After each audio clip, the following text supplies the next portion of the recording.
Our next speaker is Annette, who's the mother of Maddie, one of the Filton 25, who've been grotesquely criminalised for their brave actions against genocide. Please give her the very warmest welcome.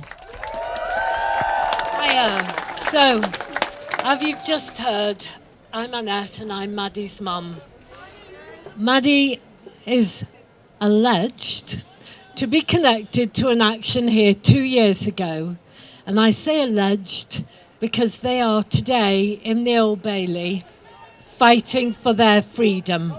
Since the beginning of this trial, every day that Maddie was in the dock, I vowed that I would be in the public gallery so that they would always have my face to smile at them and my thumb up when they were speaking.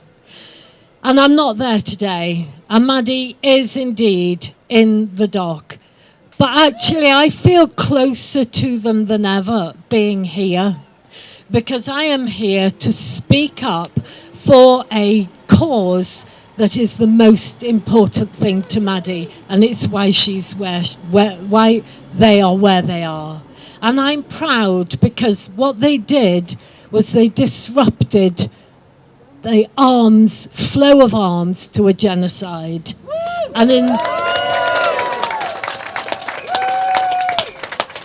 And in the face of 73,000 conservative estimate dead, and in the face of thousands of Palestinian prisoners being held in Israeli jails on administrative detention, yes, I'm really, really proud of them. But I'm now going to give you, given where we are, I'm now going to give you an actionist's eyewitness account of this facility. This is, if you like, a not tour guide eyewitness account. So the actionists 2 years ago destroyed 40 weapons in 20 minutes.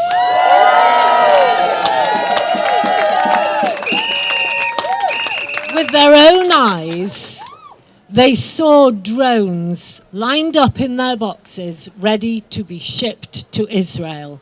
These drones included the MADDY quadcopter, the killer Thor drones, used to drop bombs on refugee camps. These worked together in swarms, hundreds of drones as one weapon, to chase down children, teenagers, adults, and the elderly. Next, they saw 6 easy aerial drones, prototypes exploring even crueler ways to kill, which once developed will be sent to Israel to be battle-tested on Palestinians.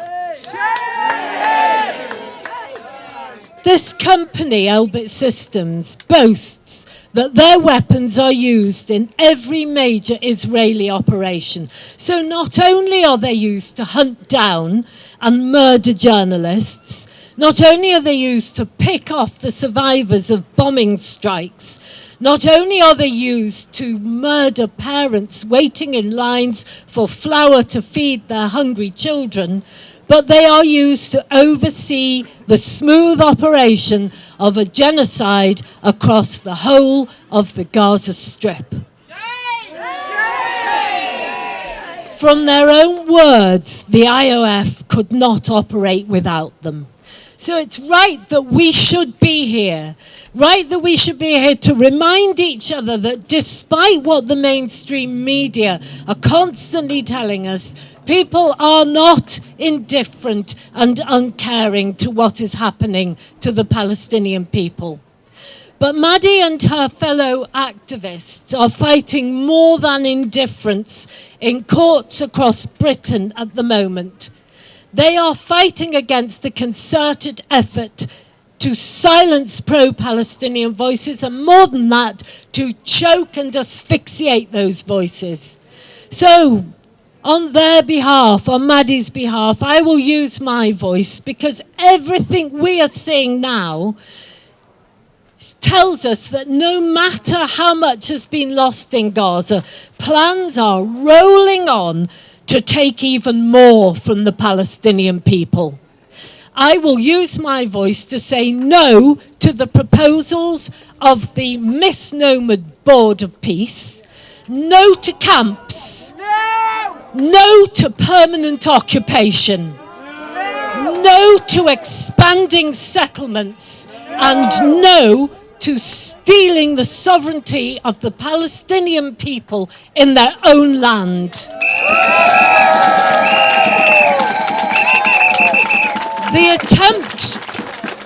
The attempt to silence pro-Palestinian voices has led our government to stretch and distort anti-terrorist legislation so that now we can see that this repression is the whole point of the terrorist legislation. That's what we've seen in trial 1 of the Filton defendants and in the trials and the treatment of activists that have followed. In this trial, Maddie's trial, anti-terrorist police cast their net wide, and anyone not present at the factory was picked up and labelled an organiser. An organiser, an encourager, a helper.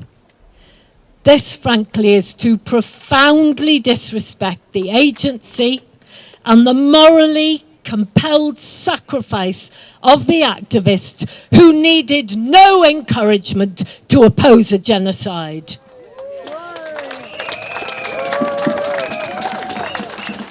And the government's tactic in this trial has backfired. We're not seeing a hierarchy. We're seeing a collective of people who will not comply with a genocide. So, I'm not in the public gallery today. I'm here. And I'm here to say with you, we will not comply.